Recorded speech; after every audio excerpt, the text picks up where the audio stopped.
Trump tariff ने आलमी मईशत का भट्टा बिठा दिया। पाकिस्तान स्टॉक मार्केट में तारीख की शदीद मंदी, एक ही रोज में 9 हदें गिर गई।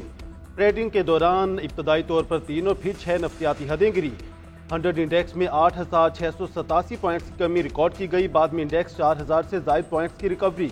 100 इंडेक्स 1,14,900 की सतह पर बंद हुआ।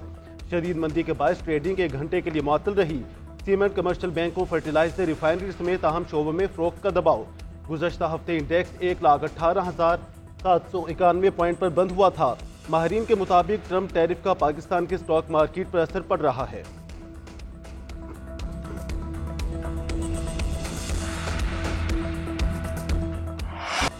ट्रम्प की तिजारती जंग ने आलमी सतह पर कसाद बाजारी का खतरा पैदा कर दिया। आलमी मार्केट्स में भौचाल। अमरीका, एशिया और यूरोप के स्टॉक मार्केट क्रैश कर गए। अमरीकी स्टॉक मार्केट में $2.1 ट्रिलियन की कमी। लंदन की मार्केट साल की कम तरीन सतह पर पहुंच गई। हांगकांग की स्टॉक मार्केट में 12.3% की तारीखी कमी रिकॉर्ड की गई। जापान की निकाई में 6.5% और चीन की शंघाई कंपोजिट में 8% की कमी। जनूबी Korea, Taiwan, Singapore, Bharat, Germany और इटली की मार्केट्स भी गिर गई।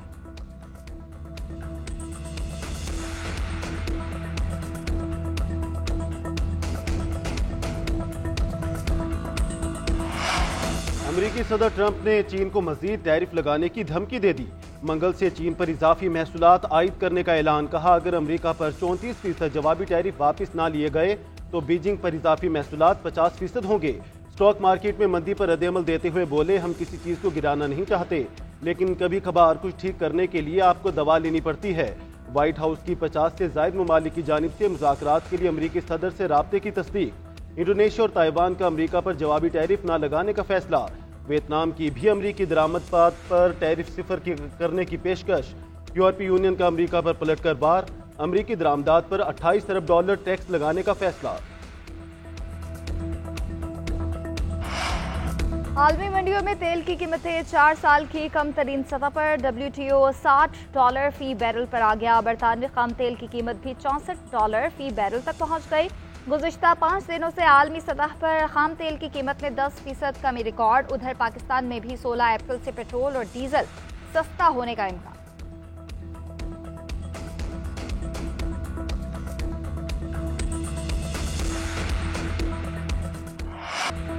वज़ीर-ए-आज़म का बिजली की कीमत मजीद कम करने का इंदिया। पेट्रोल भी सस्ता करने की नवीज़ सुनादी। शहबाज शरीफ ने मैरीटाइम सेक्टर में इस्लाहात से मुतालिक इजलास से खिताब में कहा, बिजली की कीमत में मजीद कमी के लिए इस्लाहात का अमल जारी है। उम्मीद है आने वाले महीनों में मजीद फायदा होगा। आलमी मंडी में तेल की कीमतों में कमी का फायदा हासिल करने की कोशिश है। जल्द इस हवाले से ऑप्शंस लाएंगे। चंद रोज कबल हमने बिजली की कीमत ₹7.5 कम करके अवाम को बड़ा रिलीफ दिया। मैक्रो इकनॉमिक इस्तेहकाम हासिल कर लिया है। बिजली की कीमतों में कमी से पैदावारी लागत में कमी आएगी। मैरीटाइम शोबे में इस्लाहात के लिए टास्क फोर्स कायम कर दी।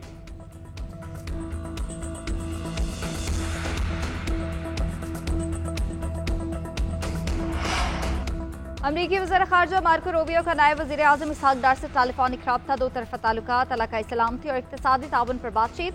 दोनों रहनुमाओं का मुश्तरका मफादात आगे बढ़ाने के लिए मिलकर काम करने पर इत्तफ़ाक़। इसहाक डार का शराकतदारी मज़ीद मजबूत बनाने के अज़्म का इयादा। मार्को रूबियो का मादनियात, तिजारत और सरमायाकारी में दिलचस्पी का इजहार।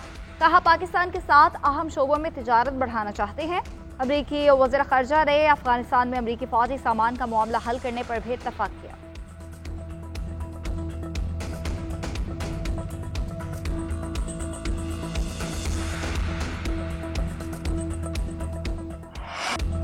अमरीकी कांग्रेस में करारदाद और कानून साजी का पीटीआई से कोई ताल्लुक नहीं।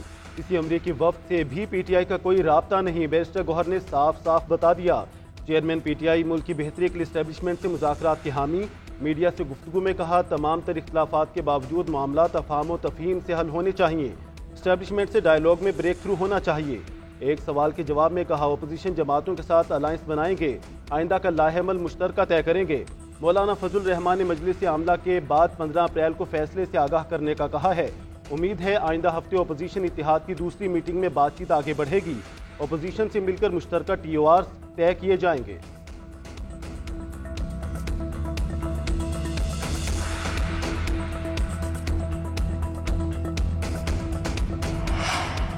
पाकिस्तान तहरीक इंसाफ की पार्लिमानी पार्टी का इजलास। पार्टी रहनुमाओं के दरमियान इख्तलाफात पर तहफ़्फ़ुज़ात का इजहार।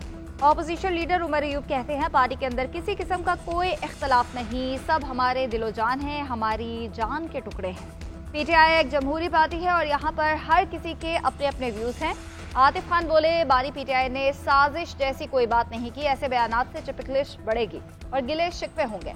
हमने बैरिस्टर गौहर से पूछा साजिश वाली बात कहां से आई। उन्होंने बताया कि साजिश का लफ्ज बानी पीटीआई ने मुझे कहा, ना मैंने अली अमीन से। हमें बानी पीटीआई की रिहाई पर तवज्जो देनी चाहिए, मजीद इस पर बयान नहीं देंगे।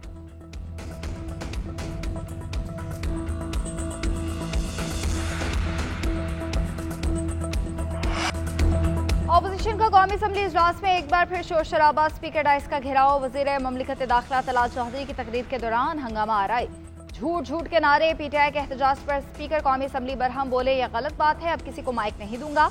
तलाल चौधरी ने खिताब में कहा डीआई खान में कल ऑपरेशन के दौरान 9 दहशतगर्द मारे गए। ये कहते हैं दहशतगर्दी क्यों वापस आई, दहशतगर्दी तो नवाज शरीफ के दौर में खत्म हो गई थी। पीटीआई दौर में रेड कार्पेट बिछाकर दहशतगर्दों को आबाद किया गया। इजलास में आर्मी चीफ की वालिदा की वफात पर फातिहा ख्वानी की।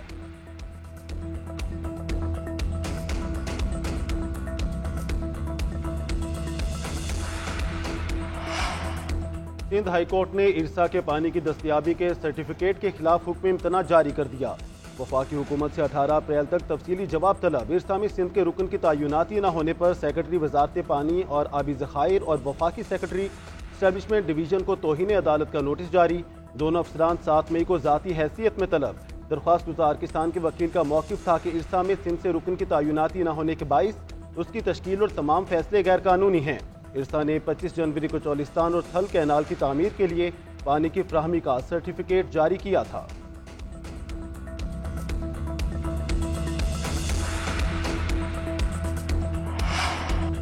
कैनाल्स का मामला कौमी असम्बली पहुंच गया। हुकूमती और पीपल्स पार्टी रहनुमाओं की धुआंधार तकारीर। वज़ीर इत्तलात अतातार बोले पानी के मसले को अफवाह व तफहीम से हल करने की कोशिश करेंगे। टेक्निकल मसले का हल हमेशा तकनीक से निकलता है। नहरों के मामले पर कोई फैसला बुलडोज नहीं करेंगे। इकाइयां मजबूत होंगी तो विफाक मजबूत होगा। नायब वज़ीर आज़म इसहाक डार ने कहा कि कभी कभार गलत फहमियां हो जाती हैं, सिंध के पानी के एक कतरे का हक भी नहीं मारा जाएगा। वज़ीर आज़म ने सियासी मामला हल करने की जिम्मेदारी लगाई है। पीपल्स पार्टी की रुकन कौमी असम्बली शाजिया मरी बोली दरियाए सिंध पर मजीद नहरें नाकाबिले कबूल हैं। सदर ममलिकत की जानिब से मंजूरी देने की बात करना ट्रक की बत्ती के मुतरादिफ है। डाउन स्ट्रीम में पानी छोड़ना जरूरत है।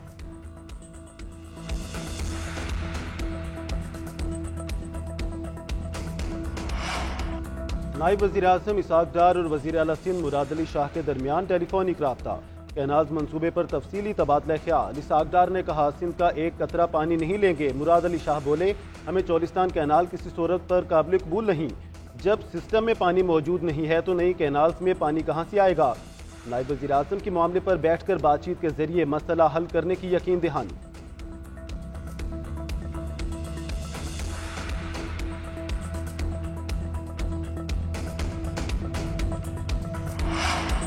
एमक्यूएम पाकिस्तान के सीनियर रहनुमा फारूक सत्तार गवर्नर सिंध का दिफा करने मैदान में आ गए। मेयर कराची को निशाने पर रख लिया। कराची में ट्रैफिक हादसा पर वज़ीर आला सिंध के एहतसाब का मुतालबा। प्रेस कॉन्फ्रेंस में बोले कहा जा रहा है पैसे या प्लॉट जान का बदला नहीं हो सकता। सवाल तो ये है कि कराची में ट्रैफिक हादसा पर कितने मुल्जिमान गिरफ्तार हुए, कितने मुकदमात बनाए गए। पीपल्स पार्टी की सिंध में 16 साल से हुकूमत है, कारकर्दगी क्या है। मुर्तज़ा वहाब पर तनकीद करते हुए कहा 2 साल से मेयर कराची की नशिस्त पर कब्जा किया हुआ है।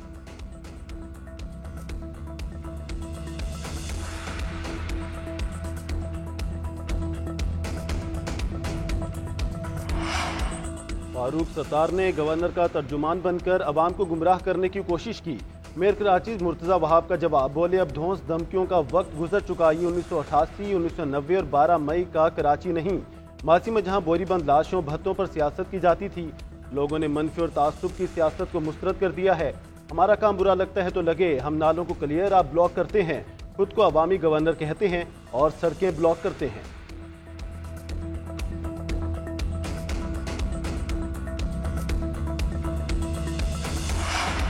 गवर्नर सिंध का विफाक से 100 अरब रुपए की तरक्याती पैकेज मंजूर करने का मुतालबा। कराची के मंसूबों के लिए वज़ीर आज़म को खत लिख दिया। खत में मेयर कराची के मंसूबों की भी तफसीलात दर्ज। लिखा कराची का इंफ्रास्ट्रक्चर बेहतर करने के लिए फौरी ग्रांट जारी की जाए। उधर मीडिया से गुफ्तगू में गवर्नर कामरान टिसोरी ने कहा लाशों पर सियासत नहीं होनी चाहिए। कराची के हर शहरी का मुकदमा मैं लड़ रहा हूँ।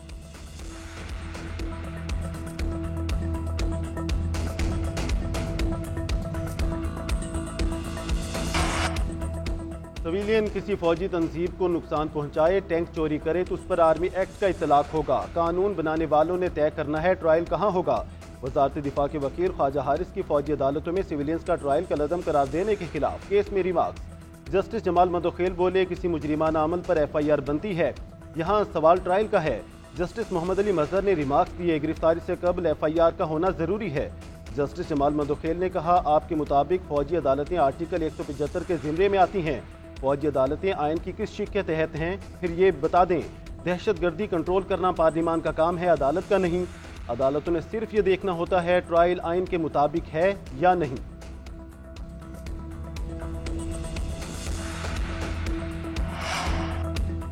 लाहौर हाईकोर्ट की जानिब से प्रोसिक्यूटर जनरल पंजाब को किया गया 22 लाख रुपए का जुर्माना बरकरार। सुप्रीम कोर्ट ने 9 मई केस से मुतालिक ATC रावलपिंडी जज से मुकदमात मुंतकली की अपीलें निपटा दी।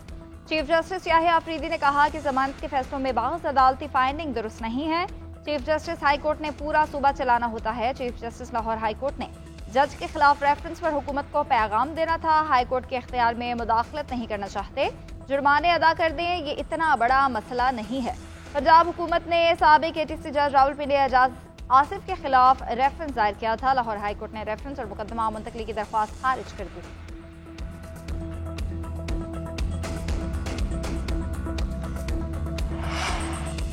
सोशल मीडिया पर रियासत मुखालिफ प्रोपेगेंडे का इल्ज़ाम GIT ने PTI रहनुमाओं को आज दोबारा तलब कर लिया। रऊफ हसन, हमाद अजहर, शिबली फराज, आलिया हमजा और अरसलान खालिद को तलबी के नोटिस जारी। सुबह 11 बजे तहकीकाती टीम के सामने पेश होने की हिदायत। उधर कौमी इस्लामती इदारों रियासत के खिलाफ प्रोपेगेंडा करने पर मारूफ गुलकार सलमान अहमद के खिलाफ PK एक्ट के तहत मुकदमा दर्ज। मुकदमा पुलिस की मुद्दत में डिफेंस A में दर्ज किया गया।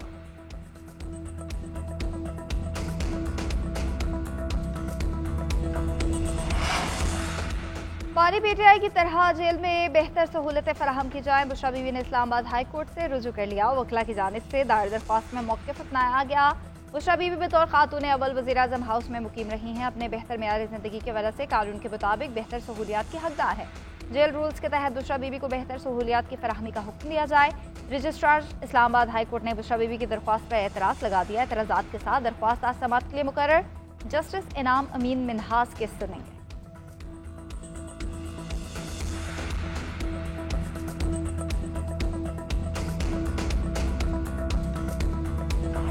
कराची से गिरफ्तार सहाफ़ी फरहान मलिक को जमानत पर रिहा कर दिया गया। फरहान मलिक के 2 मुकदमात में डिस्ट्रिक्ट एंड सेशन जज ईस्ट और जुडिशल मजिस्ट्रेट मलीर ने जमानत मंजूर की। सेंट्रल जेल कराची से रिहाई के बाद सहाफ़ी फरहान मलिक घर चले गए।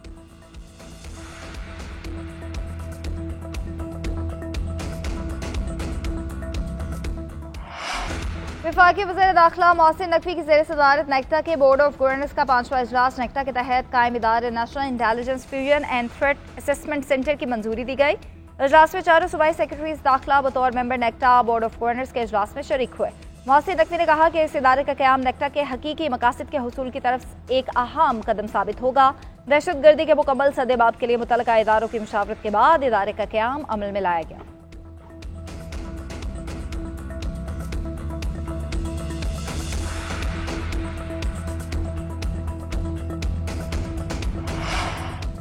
क्रिप्टो मईशत के मंजरनामे को नई जहत देने के लिए तारीखी इकदाम। बाइनांस के बानी चोंगपेंग जाओ पाकिस्तान क्रिप्टो काउंसिल के स्ट्रेटजिक मुशीर मुकर्रर। वज़ीर ख़जाना मोहम्मद औरंगज़ेब कहते हैं, ये पाकिस्तान के लिए एक तारीखी लम्हा है। हम दुनिया को वाज़ेह पैगाम दे रहे हैं, पाकिस्तान जिद्दत के लिए तैयार है।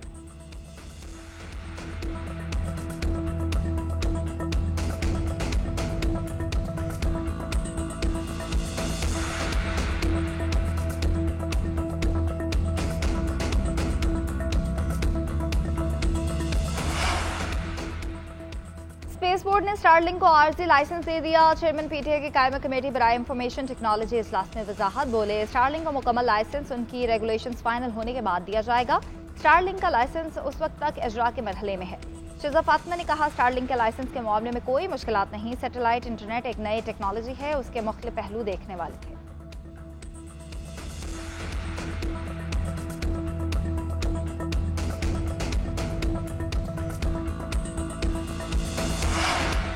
पंजाब में गंदम की आज़ादाना नकलो हमल की इजाज़त, हुकूमत का प्राइवेट सेक्टर के जरिए गंदम की खरीदारी का फैसला, फ्री मार्केट और डी रेगुलेशन की पॉलिसी जारी रखने का कह दिया। वज़ीर आला पंजाब की ज़ेर सदारत गंदम की कटाई से कबल सूरत हाल का जायजा इजलास हुआ। फसल की रिकॉर्ड पैदावार पर किसान को खराज तहसीन पेश। मरीम नवाज ने कहा, किसान हमारे भाई हैं, मफाद का हर सूरत तहफ़्फ़ुज़ किया जाएगा।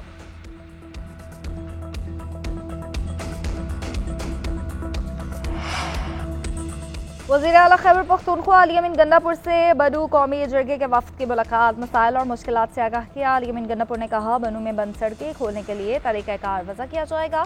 सूबे के किसी भी इलाके में मिलिट्री ऑपरेशन नहीं हो रहा, इंटेलिजेंस बेस्ड ऑपरेशन जारी रहेंगे।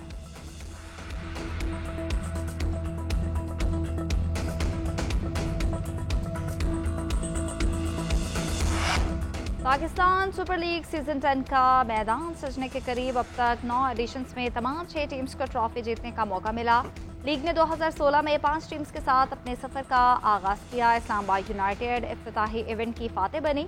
2018 में टीम्स की तादाद 6 हुई। इस्लामाबाद यूनाइटेड सबसे ज्यादा 3 टाइटल अपने नाम कर चुकी। लाहौर कलंदर्स ने 2022 और 23 में लगातार 2 ट्रॉफीज जीती। पेशावर ज़ल्मी, कोयटा ग्लैडिएटर्स, मुल्तान सुल्तान और कराची किंग्स एक बार चैंपियन बने। 11 अप्रैल से शेड्यूल मुकाबलों में इस्लामाबाद यूनाइटेड अपने एजाज का दिफा करेंगे।